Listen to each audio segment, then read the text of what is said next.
Welcome to this explainer. Today, we're diving into something that is just profoundly relatable. We're talking about that overwhelming feeling of having a completely scattered, unorganized set of skills and passions, and, the paralyzing imposter syndrome that usually tags right along with it.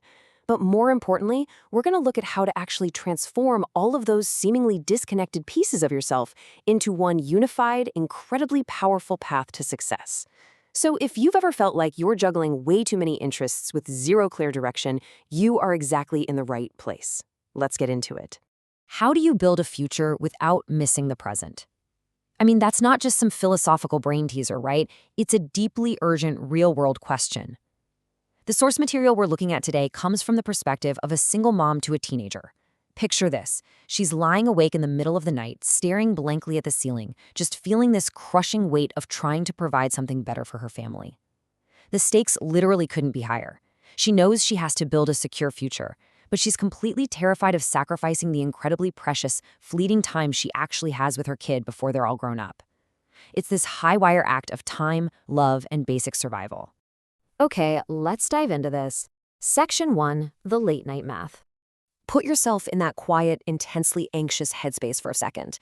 This equation pretty much sums up that midnight panic perfectly. You've got the bills that absolutely have to be paid, the limited hours in a day, and the very finite amount of physical and emotional energy you actually have to give. When you add all that up, what's the result? Well, for the single mom in our story, the result was a giant, terrifying question mark. It's just an incredibly frustrating equation because she had absolutely no clear plan on how to actually build that better future. She was doing the math of survival, but man, the numbers just were not adding up to a solution. Which brings us to Section 2, the scattered pieces. Now, the thing is, she didn't lack a plan because she was lazy or lacked ambition. Actually, it was the exact opposite. She was frustrated because she had so many passions, resulting in a really fragmented skill set. We're talking about certifications in transformational coaching, gut health, social media, and AI, all stacked up alongside a media and communications degree. Individually, fantastic skills. But looking at them all together, they feel completely disjointed. It brilliantly illustrates that classic feeling of being a jack of all trades. There's no obvious through line. She had all this specialized knowledge, but no clue how it was supposed to actually fit together to support her and her teenager.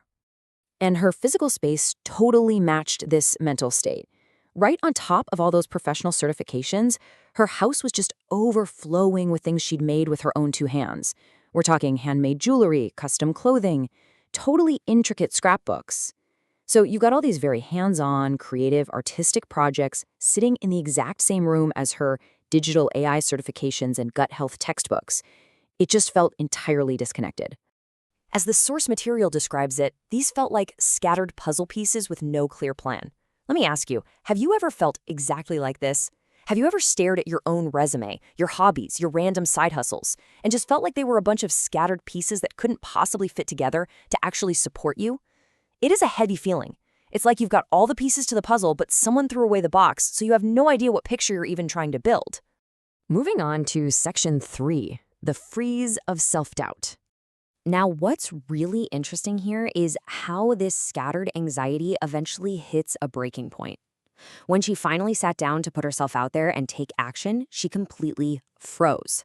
Imposter syndrome is so real, and it manifests in such specific, painful ways. The source points to an unpublished social media post just sitting in her drafts, completely paralyzed by the fear of being seen. It details a conversation with a potential client that she actively avoided. It even pushed her to the brink of almost abandoning one of her certifications altogether. That self-doubt literally became a physical barrier keeping her stuck. Who was I to coach anyone? That was the paralyzing question looping in her head, and it came from her reality. She felt like, hey, I'm just a single mom figuring out my own life one day at a time. In her mind, she hadn't earned the right to call herself an expert at anything. And here's the truth. A piece of paper or fancy certificate doesn't just magically silence that loud, doubting voice in your head telling you that you aren't enough. Section 4, the whole self method. Okay, here is where the energy totally shifts. This is the massive breakthrough. She had this light bulb moment that finally offered a way out of all that scattered anxiety. She realized none of it was wasted. Just let that sink in for a second. That realization changed absolutely everything for her.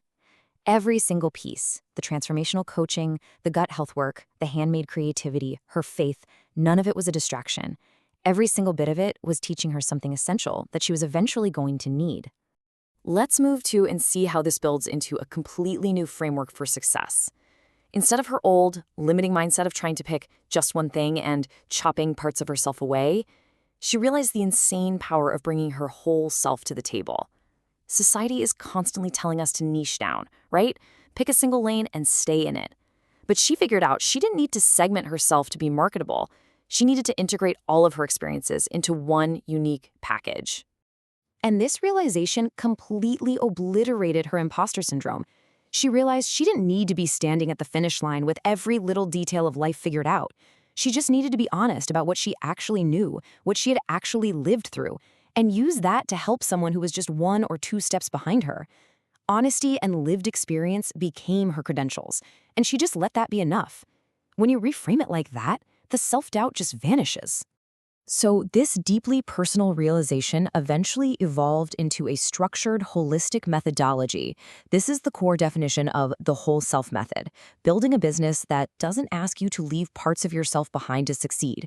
It's totally holistic. It validates every late night, every random certification, and every seemingly weird hobby as a vital, irreplaceable part of your unique professional DNA. I want to leave you with this final provocative thought. Take a look at your own life, your own scattered puzzle pieces. What parts of yourself are you leaving behind in an attempt to succeed?